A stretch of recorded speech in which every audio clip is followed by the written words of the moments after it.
And we are live. Beauty and violence. All right. Welcome to the Beauty and Violence podcast. For those of you out there, we cover like everything mixed martial arts and occasionally sometimes boxing. But anyway, let's get into the main event. How'd you guys feel about it? I fell asleep for half of it. I Wow. was stacked. Nah, And it's not because I damn. disrespect either of these ladies. I was super tired, and it just wasn't. It was kind of lackluster, and it was a rough night. But I also like it's hard for me to get excited for Michelle Waterson, and I hate saying it that way, but I just don't think she's gonna beat any champion right now. I just don't. So I don't really see her. I kind of see her in gatekeeper mode in a way, as bad as that sounds. But Marina Rodriguez is no joke. Um, she could do some things. I'm glad she won. I'm glad. I think there's more chance of success on that side, I guess. If I can put it just simply like that. Jim? Well, I disagree about it being lackluster. It was to me. It was a great fight, back and forth. Man, Karate Hottie is tough girl. She stayed in there, took some heavy shots, and gesundheit. And she even My she nigga was in Germany for 4 months and he's an expert now in German. and she even People change out there, man. listen, man. Damn, son. But yeah, so Traveling changes you. But hell yeah, man. But yeah, so Karate Hottie did well. I mean, obviously the other girl, Rodriguez did better. She won the fight clearly, but overall, good fight. I agree as far as Michelle Waterson being a gatekeeper. I don't see her cracking the top three, top four actually at this point. She's a good fighter, but she's just not. I don't know how to explain it. I think she's super skilled, but I think she's missing that X factor that takes you beyond. Yeah, It's like she's obviously skilled. The kicks are insane. Like the way she sets something up with that side kick, her leg kicks are retarded. But it's just like it's never enough. There's like after that leg kick or after that side kick, where's that other thing that's gonna stop the champion, stop the number one contender, stop the number two? I don't see it. yeah, To your point, there's nothing about Michelle Watterson that's devastating. Like, yes, she has strong leg kicks, but she doesn't throw them enough. She's not gonna sit there and really like hammer those in. And then besides that, like she doesn't have like she doesn't do anything that's like significant enough to like really put you away. Like she's just kind of like solid everywhere. Like even when she caught that girl with that head kick, like and the for some reason the head kick affected her jaw and made her jaw swell up and everything, but it still looked like something that kind of just tickled the girl, like as opposed to Rose, who Rose can literally knock you out with anything. Like she can knock you out with her hands, she can knock you out with her legs, and she could submit you. Like her ground game is that solid where she could yeah. submit you also. Mm. So I think that's the issue with Michelle Watson, and why she's a gatekeeper. Like she reminds me of someone else. I can't think of right. How a guy like Violent Bob Ross, right? Like he has no like devastating power in anything, but he's just kind of like solid. Like he has solid Tons of fundamentals. skill, but nothing Something, like. yeah, yeah. I Yeah. I think that's the mean, issue with her. Like if she comes up, can you imagine? Can you imagine if she went up against like Zhang Wei Li? Like what do you well, call it? here's Let's say her and Zhang Wei Li were fighting for Asia. Like oh man. like it would be a wrap, man. But go ahead. What were Well, you gonna I say? mean, here's the thing: Karate Hottie started out as an atom weight, so she's kind of a small girl. Meaning she gained some muscle, but she's still not that much of a threat as far as physicality. Um, Karate Hottie reminds me of that character in a video game who's like really, really, really underdeveloped. Like the under compared to the opponents, they're like not that great in everything, but they still have a will and still have good strategy in order to beat the game. So she has an uphill battle fighting the top 5 of the division. So she will not be champion anytime soon.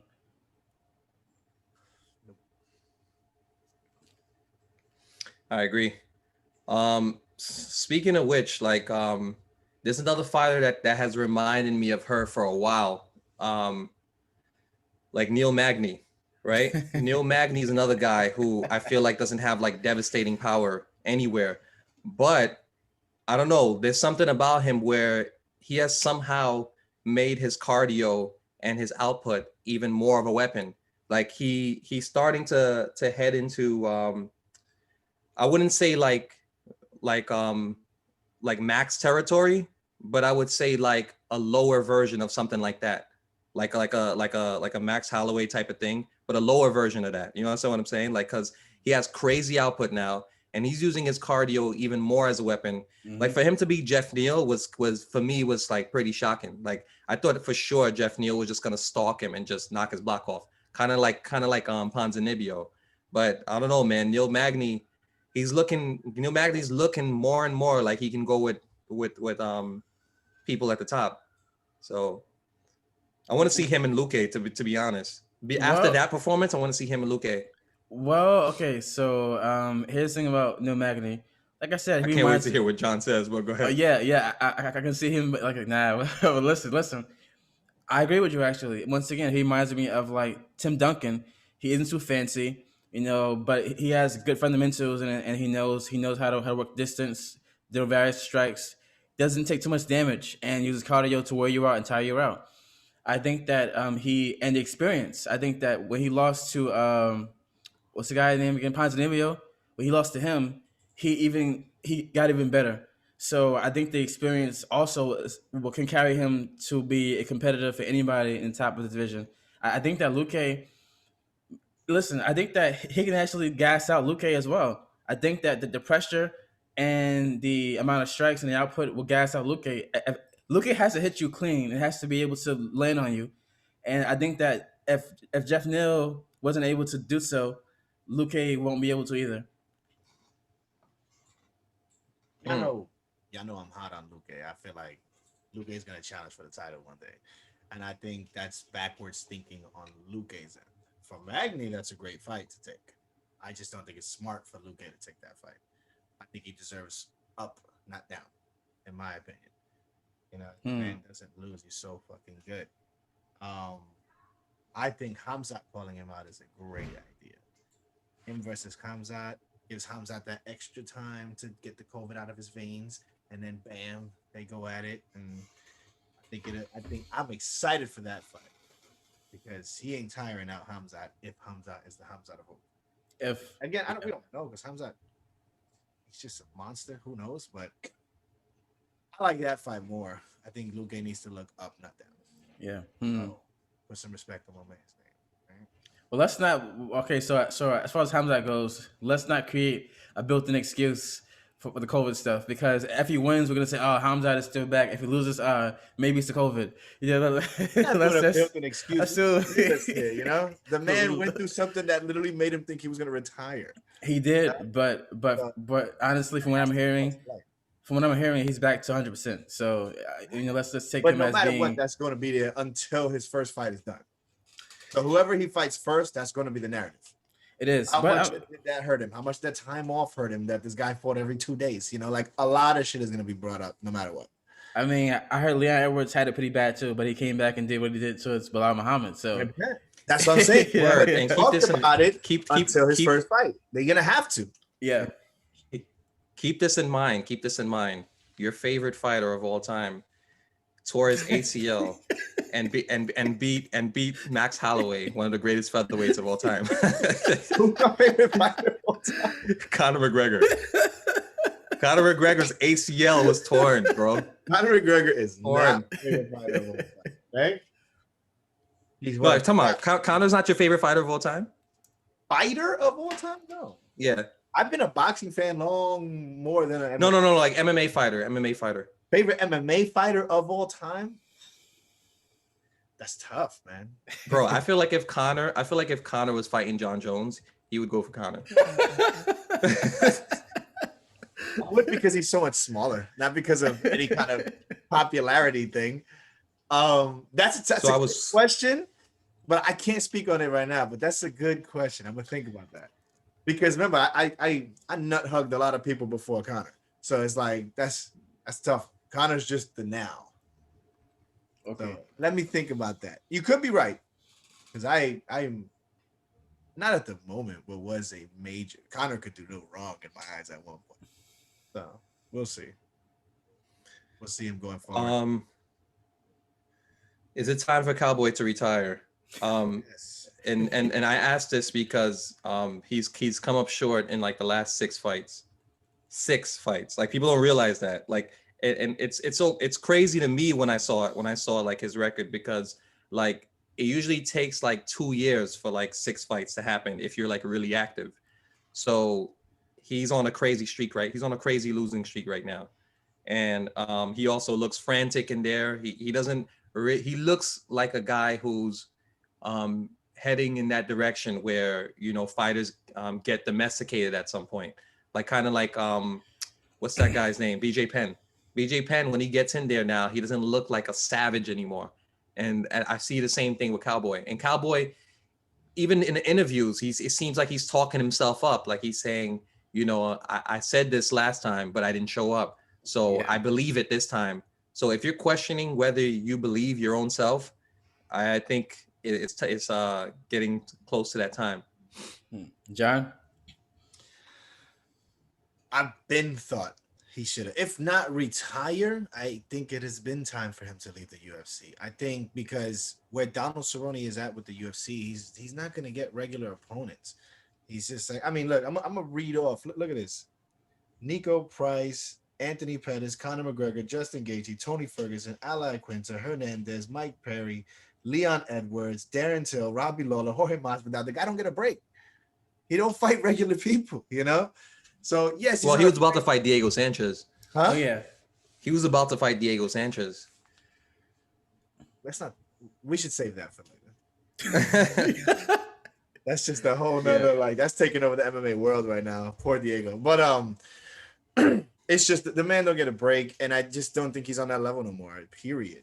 I think everyone knows that, even fans of him who don't want to admit it. Everyone knows he's not on that level no more. Whether he should retire is solely on the man. I haven't seen him taking damage to the point where he's been knocked out, obviously, but not like consistent damage to the point that makes you think if he's gonna die if he doesn't stop type thing. But I think the competition needs to be lower. I think the UFC is too much for him. I think he should join. He should join the ranks of like the Pettises of the world and stuff, and join something like PFL or something. Make crazy money off them. Make crazy money off of sponsors because you're a fucking draw. And then if you want to keep fighting, I think he needs to get out the UFC. I think he should be done with that. And yeah, make some money outside. Get out that damn fucking Venom deal that gives you like $2 a fight and go make some money. and keep in mind, right? Keep in mind, a lot of people don't know this or remember this. Cowboy has had brain surgery before yeah. before that six fight skid. Oh yeah. Before that six fight skid, I actually pretty well before that he has had brain surgery. So and since then he's been knocked down or knocked or TKO'd like I mean how many times now? So yeah, Yeah. yeah, we could possibly be looking at a dead man walking, but Yeah. Like, listen, man. At this point, I think that he should just, maybe start his own beer company or his own reality TV show. Surfing and all that wild stuff he does. Do that because It wouldn't be a bad deal. I'd yeah, watch it. Say that. like yeah, because Or join Dana White's looking for a fight. He'll bring that something, shit up. yeah, something. Because I feel like even if he leaves the UFC, Bellator, he's gonna have a hard time. Bellator, PFL, one championship. I mean, we saw what happened to Pettis. So like we, so I honestly, no shade to Pettis. So None when I whatsoever. when I first heard the matchup between Sanchez, I'm like, okay, cool. Cowboys gonna get this fight and win. When I heard of the opponent switch up, I'm like, whoa, okay, this still is going to clean his clock now because this guy is not like a well known name, but He's young. He's hungry. He went toe to toe with Pettis his last fight, I believe. And the moment I seen the walkouts, I'm like, yeah, this dude is gonna knock his block off. And he ran towards him immediately. Like, nah, Cowboy will not get any time to like get his rhythm. Cowboy is finished, man, and it was sad to see him get beat up that badly. It's always sad to see Cowboy at the end of the fight when he's like, "What happened?" You know, your father got beat up by somebody. You know what I mean? It's it's always sad to see that. It's like, damn. So Your father got beat up by somebody. if I was Cowboy's a cool guy, so but if I was Cowboy, I would retire from mixed martial arts. You know, enjoy your family, enjoy your kid, enjoy life. And off that's you made a fantastic point about taking advantage of show business. I think he'd be great. He could use Yeah. his BMF ranch. He could take like seemingly subtle fighters and take them on jet skis and snow blowers, whatever, and just do crazy shit with them. Like I would absolutely sign me up. I'm Yeah. with it. Yeah, I agree. could see him. Pretty good. I could see him finding talent like Bryson Mitchell. I could see him finding people like that, like all over the place, or what's his name, Jason Knight. Like I could Jason see him Knight. just finding these like random people like in the woods that do nothing but hunting and fishing, and Yeah. you know He could change do like their a man lives. versus wild, Yeah, like yeah. fighter versus wild, Maybe he could wrestle like pigs and shit in the wild, like hogs. Yeah. Yeah, Who knows? Anything goes. That man crazy. I'd be awesome. for sure. I was actually Bro, I didn't even think about covering this, but it just came out of nowhere, so I feel like we have to like at least gloss over it. What's with everyone being so reactive to Jake Paul, like veterans, like I mean, the veterans of the UFC, like everyone is just fucking like feeding the flame. Then even Floyd Mayweather, like one of the goats. Like, what is is Jake Paul that good of a troller that he makes pretty much anyone respond to him? Well, okay. So the fact that he started out as a YouTuber, right? He's a YouTuber, so he seems like so people are like, what is this guy doing in this world? Like this guy doesn't belong here. He's not worthy. You know, he hasn't put in the work. He hasn't came from where we came from. Like, what are you doing? On top of that, he's super cocky as well, and he believes his own hype, or at least it seems that way. So when you have a guy who's like that, and he's making the money he's making, and he's able to call his own shots, and he's beating his fighters, he's choosing his fighters to beat. It's like the hate for him. Like, God, I hate this dude. I want him to be humble. I want to shut him up. You know what I mean? Like, this guy's not a real fighter, but he's winning fights. I think that built up animosity. Like, man, you don't deserve this. You aren't one of us. You didn't have to fight for it the way we did. Is why he's so Sacrifice. hated. Yeah. Yeah. I Okay. I think I can sum this up is that because of his YouTube stardom, because it was based off of trolling and whatever the fuck the Paul brothers do, that was so amazing. I Yeah. never really knew what the hell it was. That I saw a couple videos, my little nieces and nephews would show me, and I'm just like, okay, whatever. But off that stupidity, we're especially now, we thrive off of stupidity. So when you're stupid and you're popular for it, famous people want to be a part of that because it's clout, and that's all that matters now. It's clout, clicks, likes. That's literally all that matters. So, and he's a master at that. His family is a master of that. So he already had celebrity support before he started. Fight people that have no skill, you blow up. Now it looks like you have skill. You still got the clout chases and blah blah blah. You said it right. He's winning fights. He's not winning boxing matches. He's winning fights against people who can't fight. Good for him. Okay. I could care. I'll tell you straight up. I could care less about anything Jake Paul until he fights a boxer. When that happens, a person who's been trained in boxing, a person who actually boxes. When that happens, then yeah, I'll watch. Just don't care. It sounds like you're saying that even from the MMA fighters, they have the mindset that all attention is all attention is good attention. That's why they're even like bothering to engage with Jake Paul, even if it's in a negative. Because Okay, their got name it. is starting to swirl. You know, now Kamaru Usman's name, because he told him back. Kamaru Usman's stock is rising now just because Jake Paul talked about him. You know, Wow, good. that's a good lesson. I'm gonna go. I'm gonna go interview a KKK member or some shit. Yo, that would go viral. That would go viral. I'm telling you, like, yeah, that's the today's. Let's get a KKK guy on here and hear his perspective. But That is not where I thought you were going with this. That was great. My man brought the clan into this shit. Oh, oh man. Yeah, all attention is good attention. So Currently, yes. I've heard and I've heard that so many times. Like I've been hearing that since that movie Straight Outta Compton. Yeah. So no press Yeah. and bad press. That's like a What you don't want is indifference when nobody cares. But if somebody keeps mentioning your name, either way, you're getting put up. You're getting so that's how it is. Oh, yeah. let's touch on the whole Fabio, Joshua Fabio situation real quick. What do you guys take on the whole situation with Joshua Fabio as a trainer and the videos coming out and all this stuff? I mean, I'll be the first to say that I thought they were lovers like from the beginning. But I still believe that. yeah, I do too. Now there's been a video recently, like there's been like I didn't watch the video, but I saw a thumbnail and it said we're not homosexuals or something like that. So yeah, I don't know what's going on with them, but I know something weird in general is happening with them.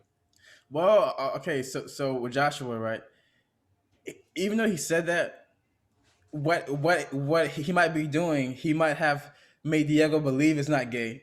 Meaning he's so much of a mind fucker that he's like, what I'm showing you is the power of awareness, and I'm getting you in touch with your own body. You know what I mean? Or maybe he identifies as something else, like an animal.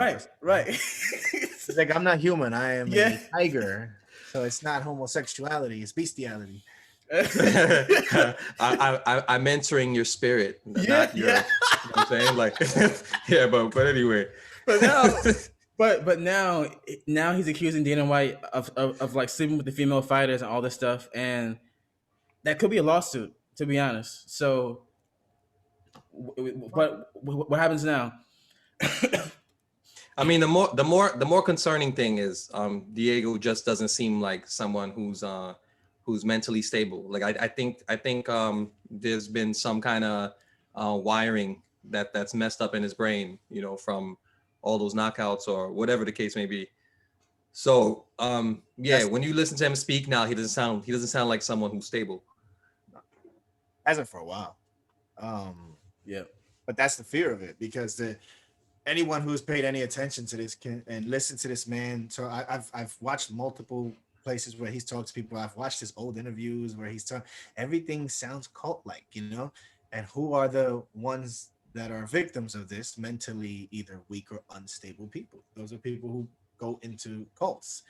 And we don't know enough about it on the inside. We just speculate from the outside. It looks like a cult. It looks like what was the term Donald Cerrone used? Different strokes for different folks, like that. That was funny. Yeah. Let's just be honest. All the hoopla about it, all the bullshit. This is all coming from a concern from all of us being fans of Diego Sanchez. We love this man. He's brought us so much joy and entertainment throughout his career. This is where the concern worldwide is coming from in this community. We are concerned for Diego. He can say 1,000 times that he's fine and he's happy and this and that, but from what we see, this shit looks strange, man. And we're concerned. Yeah, and it doesn't help when you see videos of him hanging upside down, meditating and getting punched in the head and kicked. Kicking. And kicked. That doesn't help at all, as far as the whole CTE thing. And maybe Diego was a friend, but like you said, sometimes even if you aren't weak, sometimes we all have weak moments. Yeah. So the whole divorce situation that he went through, maybe he was able to enter his mind as a friend and then infiltrate him Or from that enter his point. soul, as Rose said. Yeah, yeah, wait, yeah. From that point, so Diego, this is scary because it may not end well. When you're dealing with someone with a huge ego who's like a cult person, they're trying to protect their own interests. So sometimes they're willing to go to the highest of extremes if their reputation is being tarnished. You get what I'm saying? So this may not end well. Hopefully he wakes up, but who knows? Oh, You hopefully s- it's you s- nothing. you saying this may not end well for who? Diego or like the UFC or like No, no, no, no, people no. commenting. For Diego, like Okay. cults cults do suicides, murders, all kinds of stuff that they do when they feel like, okay, I'm being exposed now, so I have to do something. You get what I'm saying? All that I built is crumbling, so I have to act now. Yeah, Yeah, it's a little it's worrisome. Just because of our love for Diego, it's worrisome. I do want to. Can I make a quick mention as to the performance Gregor Gillespie put on last night? Oh Oh yeah, shit, I yeah, forgot yes, about him. yes, yes. Yeah, you know what? Heck, bro. I was nervous Like, too, man. after losing to Kevin Lee, you know how that make me feel. So it's like, I'm happy, bro. I'm happy, man. That was a good performance, man. Yeah, You know what gave me chills about that fight besides just watching it? Um the fact that he said, if I'm tired, imagine how he feels. You know what I'm saying? So yeah, like yeah. so it's like pushing to yourself to almost death, and then you realize that person's there too, and you've pushed yourself to that point already, so you know what that realm is like, and you show up in that time. You show up in the clutch, just like any great athlete of all time. Just like Jordan in the fucking last second, Kobe in the last second, LeBron with that block against the Warriors. You know, that's shit like that. You know what I mean? So that gave me chills. And it's like he's on Yeah. like a fast solar charger or something, because you look at the end of that first round, he's on the corner like, hey, you're like, oh my god. And like when that bell rings, I mean, he's still fucking like fast forward. It's just like this man is on another level with this shit. That was savage. I That can't was so wait savage. for his next. And I love how honest he is in the interview. Yeah. He's like, yeah, everybody's saying, like you look tired. Yeah, I was fucking exhausted, bro. Yeah. But I came back out, Like, there's a difference between being out of shape and being fucking tired. We're fighting. I put on a pace that not many people could do. Of course I'm tired. But who gives a shit if I'm tired? I still go and finish the fight. God, I love this man. I can't wait for his next fight. And, Yeah. and here's the thing, Fajeda looked amazing. Exactly. Fajeda looked amazing in that first round. So Yo, that's the thing. Like, honestly, I left the room because I'm like, man, my parlay is about to go away because I had Gregor winning the fight. I'm like, come on now. He had his back. He had his back. I left the room. he was raining. He was raining like bombs. He was raining bombs. Right. So I'm like, oh my god, man, I don't want to see this. So I left the room. I heard the bell ring. I came back. I'm like, holy crap, this dude just like recharged and just finished the guy. Incredible. And I'm like, dude, this is insane. And he was saying too, like sometimes you have to toss yourself in the storm as well to get the advantage, meaning that you got to kind of kamikaze a little bit. Yeah. Kamikaze. It's been a while, so you got to get in there. You're not going to get the feel back until you get smacked around a little bit. You got to. Yeah. Yeah. How excited are you guys about Charles Oliveira versus Chandler? Y'all know I've been waiting for this man to get his title shot, bro. And you know what I love? And it's not just that fight. It's a lot of fights. These are evenly matched fights. This is what I love. You're not going to look at any of these fights and be like, this is a guaranteed type shit. Like, Chandler and Oliveira is a very even fight. Very even. And a lot of people shit on Chandler getting a quick title shot. But if you think about it, it's Poirier, it's Oliveira, and then it's Chandler. Poirier didn't want it. It's the right fight to make. Call it a day. And it's going to be a fantastic main event. If Chandler wins, you're going to get the mic drop of a lifetime. You already know. And then if Oliveira wins, you get the most deserving fucking contender. Finally get his shot. Finally get that wrapped on his. No matter what, you can't lose in this fight. You can't lose. This is a fantastic main event. Can't fucking wait, man. The whole You card know is what's good. crazy? You know what's crazy? I'm trying to think in my mind what matchup is, because we obviously know the next guy is gonna be either Connor or Poirier. Um, it's crazy. I can't even think of who's a more exciting like matchup for whoever wins. You know what I'm saying? Like, is that Yeah, good? Like yeah. that It four doesn't man race matter. is That's that the good. beauty. Oh man, Yeah. like, cause imagine Chandler versus Poirier, two dogs. Yeah. Filthy. Filthy. Oliveira's technique versus Poirier, like it's or Connor. Either way, it's just gonna be amazing, man. Yeah. And also, if you're a gambling person as well, this card is a great fight to bet on the underdogs because every underdog Good point. has a chance of winning each fight in the Great point. card. Great point. So it's an amazing card. Even the prelims are really good. Even the early prelims are good. So I plan on watching the entire card from early prelims to the main event. Who do you guys have winning the main event fight? Charles Oliveira or Chandler? I at the moment have Chandler, but I have Chandler if the fight. I have Chandler early on. If the fight extends past the second round, I have Oliveira winning the fight. Okay, so I feel like my gut tells me Chandler could win because of the fact that he fights with a lot of authority. Like, he just fucking dominates the center, and he has a fucking bomb of a right hand. The thing about and I think he could kind of neutralize some jujitsu because he's such a strong wrestler. But the thing is, Charles Oliveira, I can't really what do you call it, count him out because of the fact that he fights now like he has an air of invincibility. He even got the hair to match it now. Like, you understand what I'm saying? Like, he even Yeah, has the silver hair. Super Saiyan So, here. so Yeah, yeah, exactly. So like he fights like very freely, like with his striking. His striking has never looked so free and fucking crispy.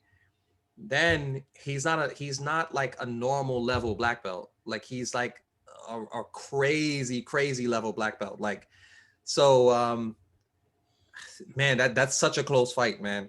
I mean, my gut tells me Chandler, but I wouldn't be surprised at all if Oliveira pulls that out. It will have the way he's been looking. yeah, See, the reason why I was talking about the evenness is because if you look at Chandler, Chandler's an explosive striker. He has to be because he's normally smaller than the people around him. And, he's good at that jump forward, haymaker, boom, bang. Like, he's an explosive striker. Oliveira is a tactical striker. He's very pinpoint accuracy, and he's very good at exploiting haymakers. He's very good at that. And then the fear is always Chandler with the takedown because he's really good at it. Oliveira has phenomenal takedown defense. And even if he doesn't, you're taking Oliveira. yeah. This is just insanity. Now, when they're on the ground, does Chandler just go straight to work? Does Oliveira fly paper his ass? And I don't know. I don't know. The only I want to say Chandler off of just momentum. I want to say Oliveira just off of the fucking perfection he's been lately and with the competition he's had. I don't know. Yeah, I know I'm normally pick a fight. I don't know. Tough one. Yeah. I can't pick a winner. Yeah, This is the that's a first good time one. in a long time I can't pick a winner. I don't know. And that makes me horny for this fight more than ever. Sorry to use my French there, but Jesus, I'm ready for this, man. A week from now, man. Next I'm week. ready. And if nobody has anything to say about that, my man, Neil Dariush is finally going to get his top tier opponent, and I'm very excited about this fight too. I've been a fan of Tony Ferguson like from the beginning. Uh, I think it's Dariush is gonna cook him. I think there comes that point. Yeah, I think there comes. Yo, listen, man. There comes that point in like everyone's career, like most people's career, where they just kind of like they just become like a shell of themselves. Like, sometimes the person could have been like right in their prime, and then one fight just changes their lives. Or some people, like, it happens over like just a period of time. You know what I'm saying? Like Cowboy, his thing was more of a slower decline.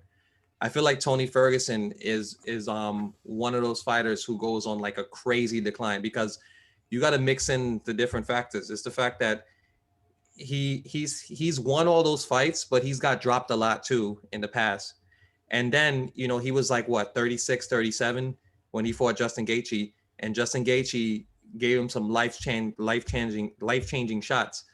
So like that stuff compounds, you know what I mean? Like that stuff, like it adds up at that point. Yeah. And sometimes it adds up at the point when you're not at your strongest point. Like, kind of like Chuck Liddell too. I could put Chuck Liddell in that category. Well, and then not only as far as the damage from Gaethje, but he also cut weight twice to prove a stupid point, and, Bam. and damaged his body even more. So that was wild to do.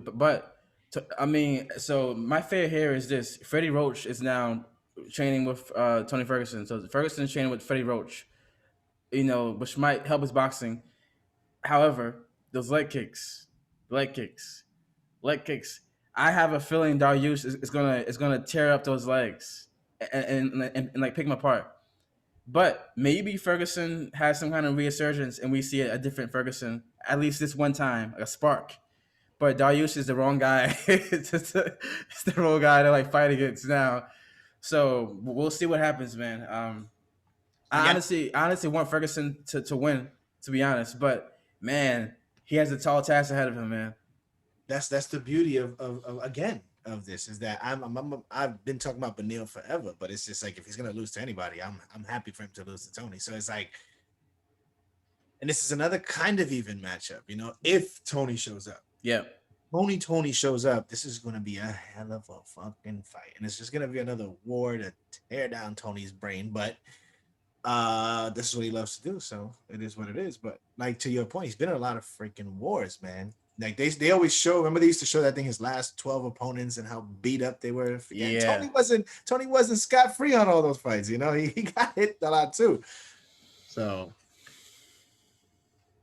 right, because people don't talk about that enough. Like even what kind of damage are you taking in your wins? Yeah. Like are you one of those winners who comes out scot free like Khabib, or do you have a 12 fight winning streak like Tony Ferguson? In that case, you may as well have lost without taking as much damage. So, you know what I'm saying? Man, now after a while. Imagine now if Khabib would have fought Tony Ferguson. God. Imagine how bad that would have been now. Oh, man. It wouldn't happen now because you got to be deserving to fight Khabib, the MMA royalty. You gotta get to that place, The two men fighting for the belt and Dustin Poirier, the only three people that I would say possibly, maybe even just Poirier and Oliveira, probably the only two that are deserving of Khabib right now. To be honest, deserving. Yeah. Okay, before we leave, I want you guys to name one fight that you're looking most forward to in the future, like besides the ones that we just mentioned. John Jones, Francis Ngannou. No. A fight that's done, not an imaginary fantasy fight. Like a fight that's done. You gotta be specific, Papa. You gotta be specific. Got you. I got you. A fight that's done? That's done. Man, I don't even remember all the fights that are done right now.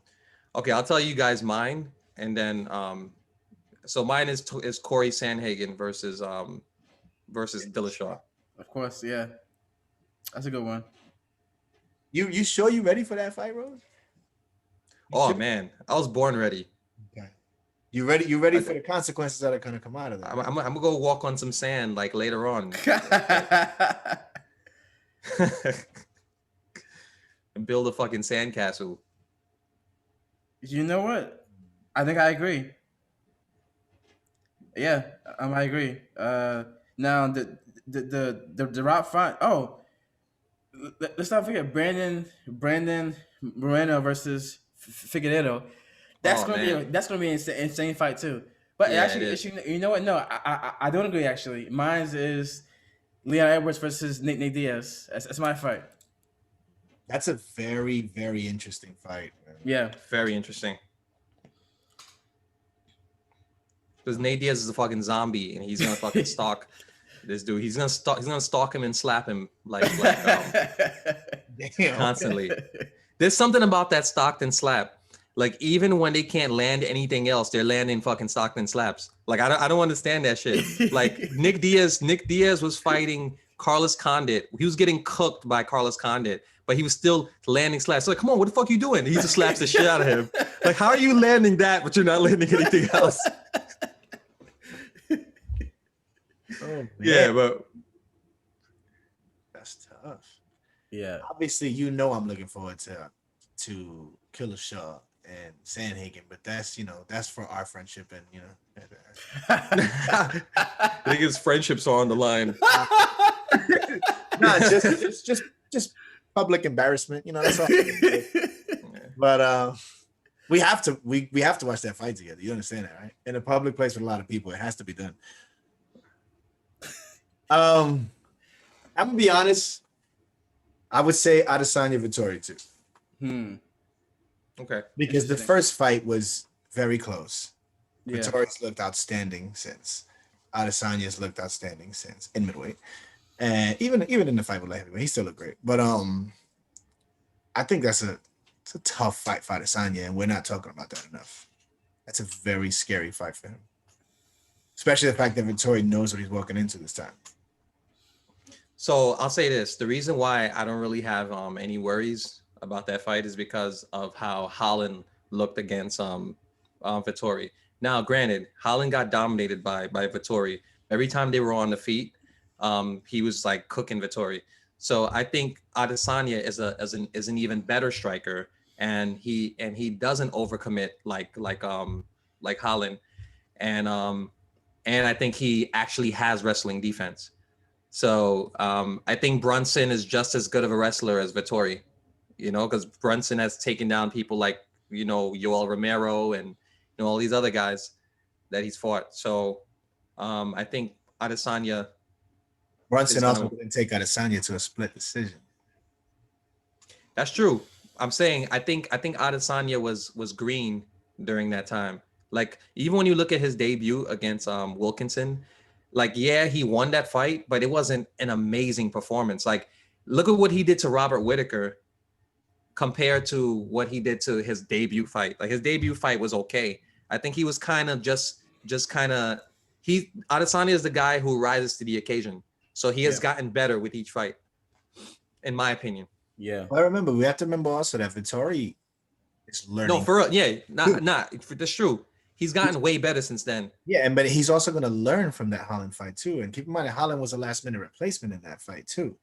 So he was not training for the onslaught that Holland was going to give to him, So, I think he learned a lot from that fight. I think Vettori went back and was like, yo, if I'm going to go back to Adesanya, I can't just wrestle fuck him like I did to Holland. I'm going to have to step my game up.